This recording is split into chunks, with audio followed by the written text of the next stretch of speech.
యెషయా గ్రంథము 56వ అధ్యాయము. యెహోవా ఇలాగు సెలవిచ్చుచున్నాడు, నా రక్షణ వచ్చుటకు సిద్ధముగా ఉన్నది, నా నీతి వెల్లడి ఎగుటకు సిద్ధముగా ఉన్నది. న్యాయవిధిని అనుసరించుడి, నీతిని అనుసరించి నడుచుకొనుడి. నేను నియమించిన విశ్రాంతి దినమును అపవిత్రపరచకుండా దానిని అనుసరించుచు ఏ కీడు చేయకుండా తన చేతిని బిగబట్టువాడు ధన్యుడు.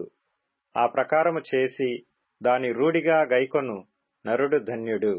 యెహోవాను హత్తుకొను అన్యుడు నిశ్చయముగా యెహోవా తన జనులలో నుండి నన్ను వెలివేయునని అనుకొనవద్దు. షండుడు నేను ఎండిన చెట్టని అనుకొనవద్దు. నేను నియమించిన విశ్రాంతి దినములను ఆచరించుచు నాకిష్టమైన వాటిని కోరుకొనుచు నా నిబంధనను ఆధారము చేసుకొనుచున్న షండులను గూర్చి యెహోవా ఇలాగు సెలవిచ్చుచున్నాడు, నా ఇంటను నా ప్రాకారములలోను ఒక భాగమును వారికిచ్చెదను. కొడుకులు కూతుళ్ళు అని అనిపించుకొనుట కంటే శ్రేష్టమైన పేరు వారికి పెట్టుచున్నాను. కొట్టివేయబడని నిత్యమైన పేరు వారికి పెట్టుచున్నాను.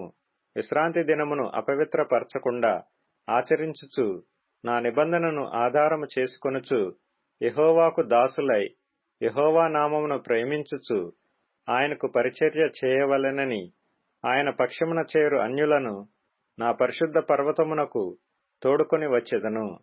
నా ప్రార్థన మందిరములో వారిని ఆనందింపచేసెదను. నా బలిపీఠము మీద వారర్పించు దహన బలులను నాకు అంగీకారములగును. నా మందిరము సమస్త జనులకు ప్రార్థనా మందిరమనబడును.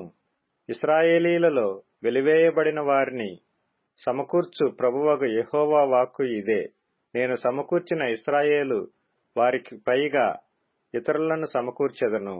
పొలములోని సమస్త జంతువులారా, అడవిలోని సమస్త మృగములారా, భక్షించుటకు రండి.